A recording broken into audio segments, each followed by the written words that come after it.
नमस्कार, super India news TV में आपका स्वागत है। मैं हूं राजेश आर्य। आइए देखते हैं आज का विशेष समाचार।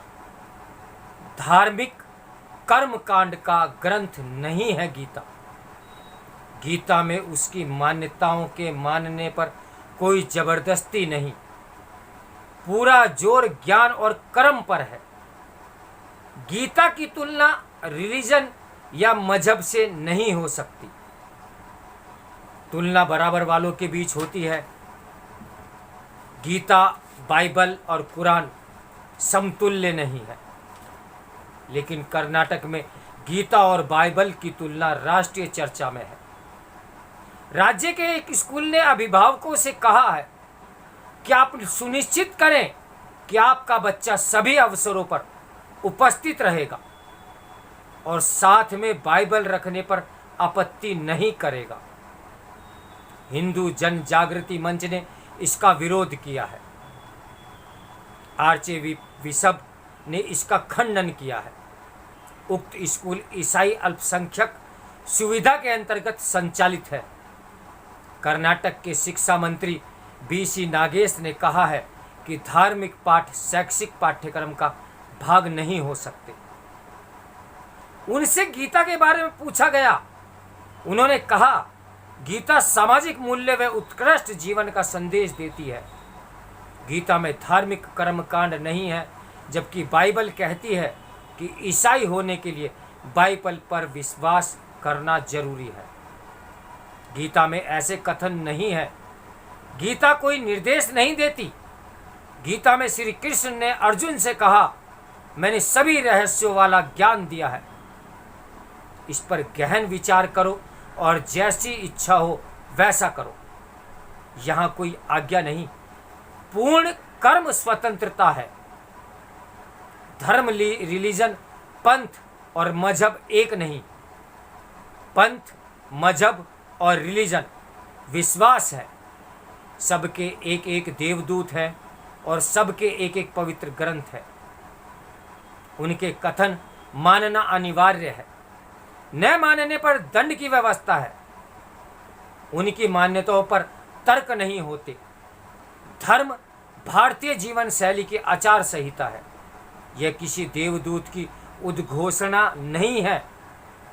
धर्म का न एक आस्था ग्रंथ है और न एक देवदूत। इसका सतत विकास हुआ है। वैदिक काल में पूर्वजों ने प्रकृति की शक्तियों में नियमबद्धता देखी। जल प्रवाह ऊपर से नीचे प्रवाहमान है और अग्नि नीचे से ऊपर। बसंत, हेमंत, शिशिर और मेघ नियमबद्ध है। पूर्वजों ने प्रकृति के इस संविधान को ऋत कहा। ऋग्वेद के वरुण धर्म अनुशासन के देवता हैं। धरती आकाश इन्हीं के नियमों से धारण किए गए हैं। वरुण से धर्मणा, प्राकृतिक नियम धारण करना धर्म है। वैदिक साहित्य में ऋत और धर्म पर्यायवाची है। ऋत कर्म बनता है, तब धर्म बनता है।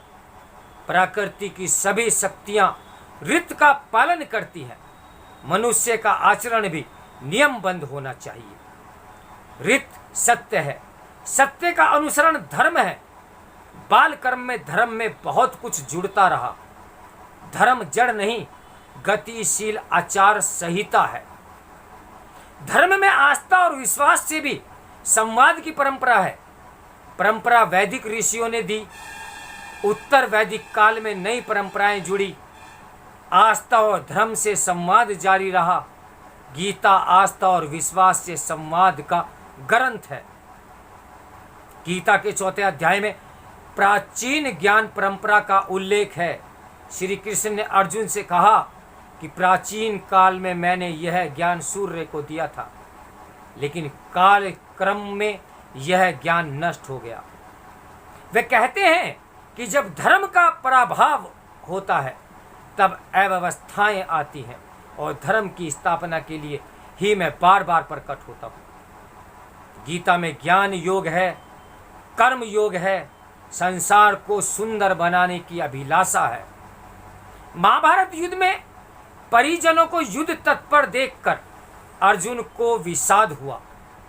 वह पलायन को कर्तव्य समझ रहा था, कर्म विमुख हो रहा था। सो गीता में अर्जुन के प्रश्न हैं, जीवन की समस्याओं के समाधान हैं। मार्क्सवादी डीडी कोशाम्बी ने लिखा, क्या कोई संस्कृत कृति नहीं थी जिसने भारतीय चरित्र को उसी प्रकार आकारित किया जिस प्रकार सर्वजीत डान किवजोत ने स्पेनी विद्वानों को प्रभावित किया है। एक पुस्तक काफ़ी हद तक उसी कोटि की है और वह है गीता। बंगाल के चार्ल्स विकिल्स ने गीता का अनुवाद किया। गवर्नर जनरल वारेन हास्टिंग्स ने प्रशंसा की। जर्मन भाष्यकार J.W. होकर ने लिखा, यह सब कालों में सब प्रकार के सार्वजनिक जीवन के लिए प्रमाणिक है। हिंदुओं का कुरान और बाइबल जैसा कोई एक आस्था ग्रंथ नहीं है। डॉक्टर अंबेडकर ने इस पहलू पर चिंता व्यक्त की थी। गीता में प्रश्न प्रति प्रश्न है, तर्क और प्रतितर्क है। गीता का तत्व ज्ञान कर्तव्य पालन के लिए है। उपनिषद गीता में बहुत प्राचीन है। उनमें भी तत्व दर्शन है। कठोर उपनिषद के यम नचिकेता से कहते हैं, उत्तिष्ठ जागृतः प्राय वर्निबोधत, उठो जागो वरिष्ठों से बोध पाओ। गीता में कृष्ण भी अर्जुन का कठोपनिषद वाली भाषा में उत्तिष्ठ अर्थात उठो कहते हैं, पर दोनों उत्तिष्ठ अलग है। श्री कृष्ण तत्व ज्ञान देने के बाद कहते हैं, उत्तिष्ठ यशो लाभस्व, अर्थात उठो यश प्राप्त करो और राज्य को भोगो। गीता के तत्व ज्ञान का उपयोग लोक मंगलकारी है। असल में सारी कठिनाइयां एक से एक अनेक धर्म मानने की है। लोग हिंदू, इस्लाम और ईसाइयत को धर्म कहते हैं। ईसाई और इस्लाम धर्म नहीं है।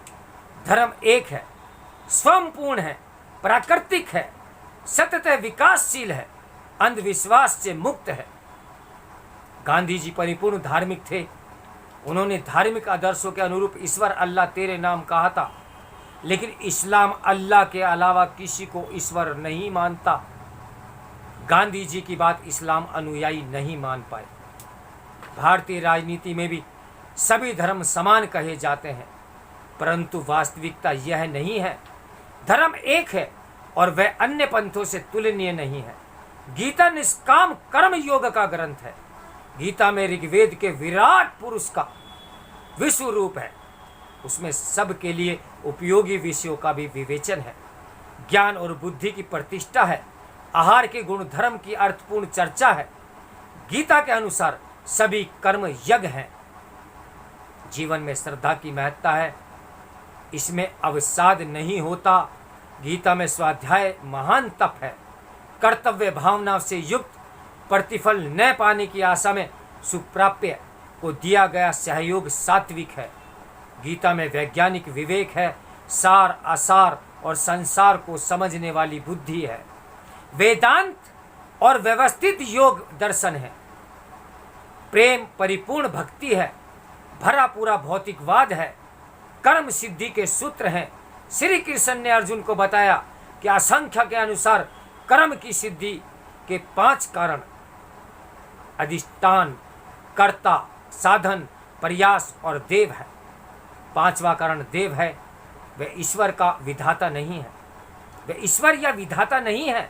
समस्त ब्रह्मांडीय शक्तियों की अनुकूलता या प्रतिकूलता देव है।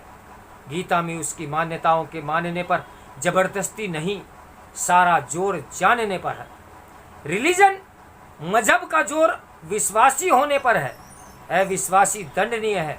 ऐसे में गीता की तुलना रिलीजन या मजहब से नहीं हो सकती। इस समाचार के लेखक हैं उत्तर प्रदेश विधानसभा के पूर्व अध्यक्ष हृदय नारायण दीक्षित। तो मेरे साथ बने रहिए सुपर इंडिया न्यूज़ टीवी की ब्रेकिंग न्यूज़ के लिए। नमस्कार, मैं हूं राजेश आर्य।